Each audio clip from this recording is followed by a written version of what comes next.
Thinking of you in the loss of your mother, there is love that will live forever, and there are memories that will shine through the sorrow.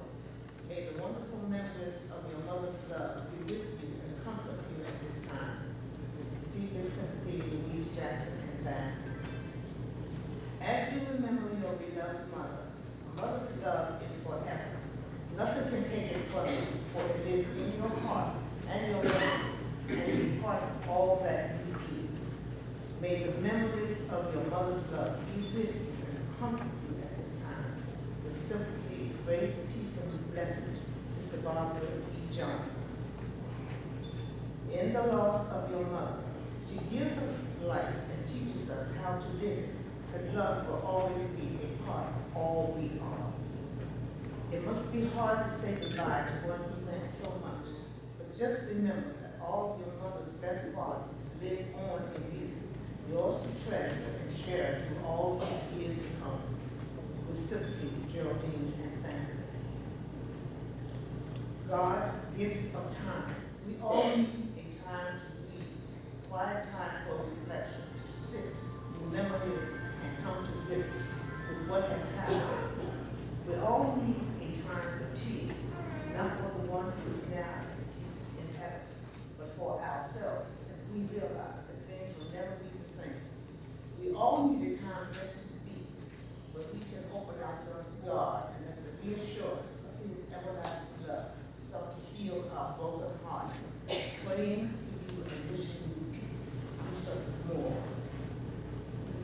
I'm sure you'll miss her, the very one who brought you in the beginning, needed you most in the end. You were there with your tender heart and your steadfast loyalty, doing the right thing, exactly the way she would have hoped, exactly the way she taught you to do. My dear family, what a beautiful tribute to your mother. I'm so sorry for your loss. You're in my prayers and thoughts. God bless you all. Laura Johnson. In the loss of your mother, with sympathy. There's so much that should be said at this time, but no words seem adequate. Just hope you know you're being thought about and cared about, and hope you find special comfort in knowing that your mother and all she meant to you will remain in your heart forever. Loyal and Sheila, these are neighbors of Andrew and Joyce Carly, and they also sent another card to the family. Portia, this comes to you with sympathy, especially to say so many warm and caring thoughts are there with you today, and it can somehow be a help and comfort just to know how often I thought of the days that come and go, praying for you and the family. Sister Ricardo, Mrs. Sanders, like a mother to all. So now Sister Joy, the holy sister, along with your sister Portia. Contee African Methodist Episcopal Zion Myrtle, Bowen, Africa, July 8, 2015. To the family of the late Corrine, Raymond, Gantt. For whether we live to the Lord, and whether we die to the Lord.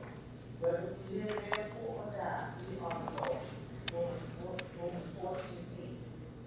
The members and officers of Contee Zion Church extend to you and your family our heartfelt sympathy for the passing of the beloved mother, grandmother, great-grandmother, and great-great-grandmother, Sister Corrine, Raymond, Gantt. It is our prayer that you will find comfort and consolation in the words of Apostle Peter who said, cast your burdens on him because he cares for you. Know that if you share with one another the wonderful memories that you experience together, Sister Corrine's spirit will continue to live on. During this celebration of life service today, may the words of our Lord and Savior Jesus Christ encourage you as you reflect upon the loved one's legacy, life, and love. Rejoice and be exceedingly glad for her long life of love, and all that she meant to you, to her friends, especially to her Contee Zion Church family. Truly, we have been blessed with Contee Zion Church because of her faithfulness and dedication as a student, Christian educator, motivator, and Bible scholar. We believe God has said to her, well done, thou good God has been faithful over his season. I will live over many things. Enter thou the joy of thy Lord. Matthew 25:21. In closing, may the knowledge and confidence of these scriptures offer our most heartfelt sympathy. Please know that we are praying for all of you, and we are confident that you diligently seek the Lord. He will continue to strengthen you day by day. Wait on the Lord. Be of good courage, and he shall strengthen thine heart. Wait, I say, on the Lord. Psalm 27:14. In his service, of always, Reverend Dr. Myrtle Bowen, pastor.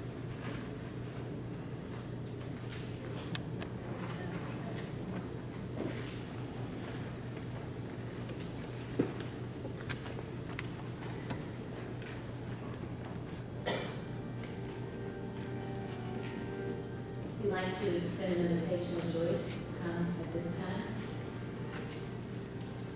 followed by Joan, then Mike.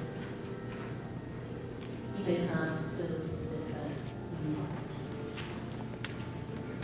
then followed by Reverend Dr. Joan.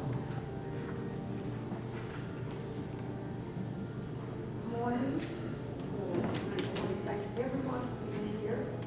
I am the oldest daughter and the hard-headed one.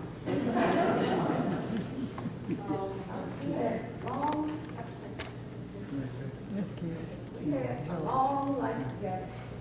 I am 75, and he was an extraordinary, hard, patient at times, but very hard-handed and heavy-handed when it comes to rearing her children. He got you right there. You got your beatings right there. It's her fault. She was always good to all of us and kids, and we were good with her. We listened to her, we loved her, and we tried to give her our love and show her we loved her. But there were times when we would be hard-headed. And to my nephew, Reverend, right. Show your hand, Reverend. I know what you went through as far as the whippings, but I got them too. And I would like to say that my mother was devoted to family, friends, and church, and always children and the elderly. And she would look out for anybody who needed help. The neighbors, anyone. Okay. This city is in a better place today. We all have fond memories of her with us. Just sit down one day and just think of, take your mind back and think of the things that you went through with her. And you end up laughing at some of the things. You end up crying at a lot of them too. But that was her legacy. That was our legacy, her legacy with us. She was a tough person. And I would say to her, I love you, you old tough broad. Say that to her in a loving way. Because she was a tough old broad. And she gave many much love to Miss Peter and Miss Jackson and the church family who visited with her and prayed with her and family. I would like that Reverend come to me at this moment. Reverend Walker. Reverend Vaughn. Reverend Walker. I would like to thank you and the whole family, all the church members for the prayers. And you often went to visit her in the nursing home also. And thank you. Our family, thank you. And I would like to give a shout out to my two grand nieces, nephews, and here. And say, young, you stand up, please. I would go to my mother's house on Tuesdays and Thursdays, and my cousin Christine, and we would be there to take care of Mom, or just be there with her. And the kids at 3 o'clock, every Tuesday and Thursday, they would stop whatever they were doing, and they would stop my cousin, and they would tell her and me, time to say prayer. I would lift up my eyes to the hills. And they would walk around the whole bed and sing that whole verse. Will you say it now? Will you say it now?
Who had been her Sunday school teachers at Contee and at down further at Deacon. And she took care of them. Even though they had family members, even though they had lots of family members, she would go and shave people, she would go and shave the men, she would go give ladies baths. She would also take care of just people who were in the community, who were her community leaders when she was a child. The age and ailments never stopped her. Never stopped her. She and my father would regularly take us through Rock Creek Park, where we spent many hours at the zoo, at the Ministries Center, or just playing on the playground equipment. We went up there on a regular basis. Once you get caught in the rain, you have to catch the bus back down. Drove us around the Arboretum after school, Haynes Point, in the summer evenings after the sunset, and then hot, PC weather was more bearable. And summers also included torchlight tattoos, free Watergate concerts, and Shakespeare festival down on the Miami grounds at the Silver Theater. When you have a lot of kids and not a lot of money, you have to find things for them to do. You have to find things to keep them engaged and learning and moving forward. And DC is a great place even to this day to find free things that you can do during the summers. Every night of the week there's a concert. There's shows, there's movies on the lawns, there's stuff to do. My siblings and I learned to be fearless and to always move forward. Even if something was blocking your way and you had to tread water for a while, when you were able to, you had to continue that progress forward. You had to learn more. You had to do more. You had to help other people when you could. We watched sunrise semesters on TV. We learned a little bit of French and a little bit of Spanish, and she continued to take all of those sunrise semesters and take books and books full of notes, mostly on nursing and healthcare. She watched many other courses that we never had to take. She and my father took the U.S. Coast Guard boating and piloting course when they were in their 60s. And after he passed away, she took the Master Gardener courses at the local library, getting her own little certificates in Master Gardener. With her, I also learned more about circus trains and elephant manure than I had needed to know. This was a wonderful smell. She had to collect more than everybody else ever did. She collected so much, I figured, oh my gosh, she's fainted, and it just covered her up with that stuff. We had 5 bags. However, her vegetables were a very good day. Just very, very good vegetables. I also was frostbitten twice with her. Once while on her annual trek to collect evergreens for the Christmas decorations in the windows. She always decorated the church at Christmas time. She always played Christmas music on the porch. I also learned that if you put a mop under a refrigerator, that there might be some electrical exposed wires. And they electrified the floor, and who knew that all that water was a conduit for electricity. It would shoot right up that way from my safe perch on the metal table. It would shoot right up the legs, and then shoot me off the table. She jumped too, because she didn't have no rubber shoes. She may have been barefoot, but we both jumped that day. Her life lessons included art, music, cooking, gardening, patriotism, and generosity. As age made her mind and body more frail, we, her children, took her on adventures. Weekends in the mountains, various family vacations,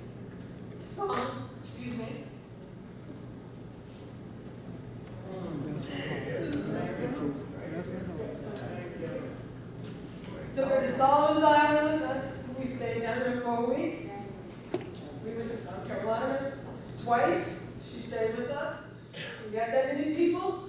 You always have somebody who'll stay at the house with her while everybody else goes sightseeing and shopping. We went to Savannah, Georgia, and we pushed her wheelchair right up to the table. We had about 20 people there. And we tag team fed her because at that point she was not feeding herself. She would eat. She would eat. She would eat until the day she died. If the food was good, you put it in her mouth, she would eat it.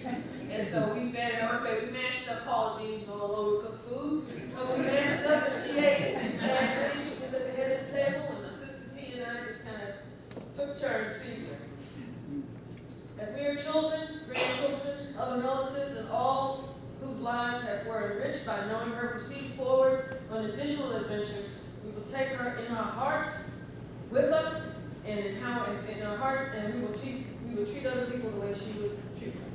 We will persevere towards our respective goals, and if something slows us down, and the goal looks impossible, we have our favorite poem to bolster our courage as we continue forward. And as a part of the stanza that is in the obituary, I'm going to read the whole first stanza. Somebody said it couldn't be done, and he with a chuckle replied, maybe it couldn't, but he would be one who wouldn't say so until he tried. So he buckled right in, with the traces of grin on his face, would be where he would hit it. And he started to sing as he tackled the thing. It couldn't be done, and he did it. Amen.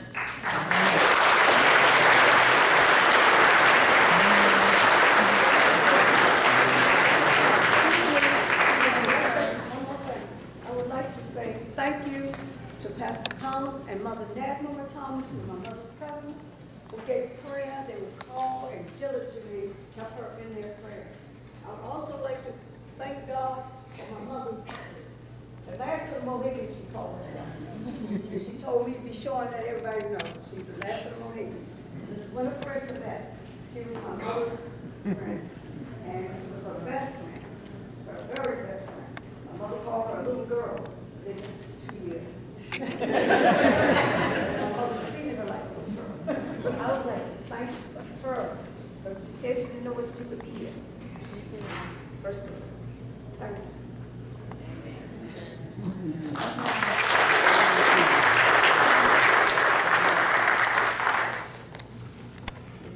Good afternoon, everyone. I was planning to speak for about 45 minutes. But I'm going to yield part of my time to my niece Deacon, who wasn't on the list to speak. I would really hate for this day to pass. Deacon again.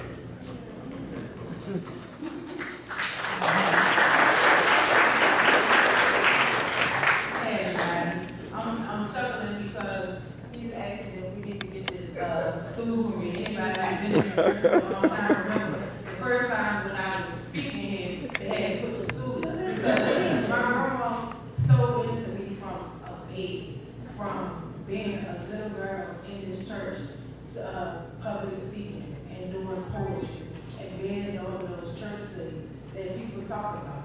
And I really loved it. And I didn't always feel that. When my aunt talked about the wilderness and all of that stuff, like I let those things for a really long time, really bitter and hard-hearted. And so I thought I should come up only because none of my other cousins or none of the grandkids were on the program. And I felt like she raised so many of us. That how could we like, one of us happens to come up and just pay tribute to her. And so all y'all up here with me because all y'all raised me, and we was raised with her in the back of the station wagon. Like we had like our good times and we had our not so good times. But something happened before she passed away, and I was able to release so much of that bitterness. And that's really the main reason why I thought I should come up, because I know, we black folk, we went through a lot in this country, and it spills out into how we treat each other.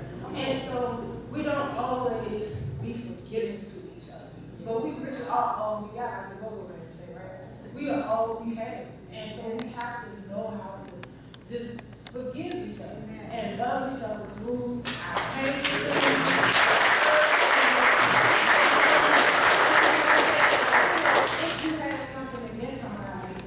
In the spirit of my mom, in the spirit of this day, in the spirit of other people that you know, trying to find the way in your heart to make a reparation with that person and to come back and be united and be together with those people that God put in your life. God made you a part of the family that you're a part of.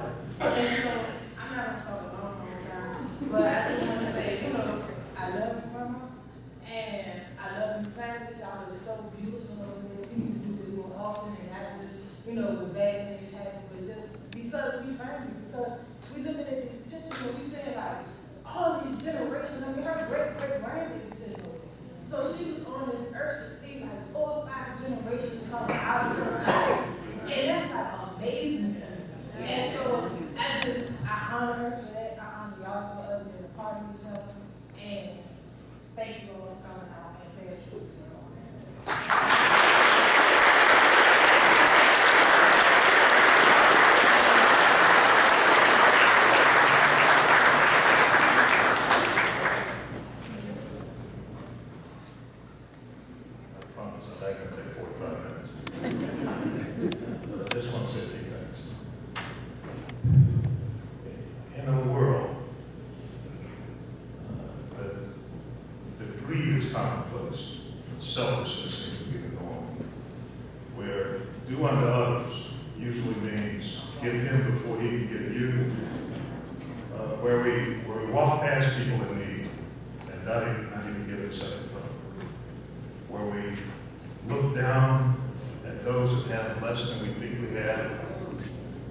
In a greed-driven, selfish, cold-hearted world, the world we live in, the number of truly good people has been reduced by one.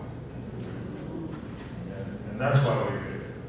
That's why we're here. So many times growing up over the years, my mother told me, Contee raised my children. And you see many of the pictures who were involved in that child raising effort. And there were a whole lot more. We just didn't have pictures of those. You look at the names around the church, and almost every one of them, either touched somebody in my mother's family or grabbed somebody like me when I'm running through the church or something like that. But the house that my mother's father built was just a few blocks down the hill. So there were a bunch of us. There were 12 of us, my mother's kids, plus my cousin Christine and her mom were living there, and my uncles were living there. And, that was the way things were back in those days. You had multiple families living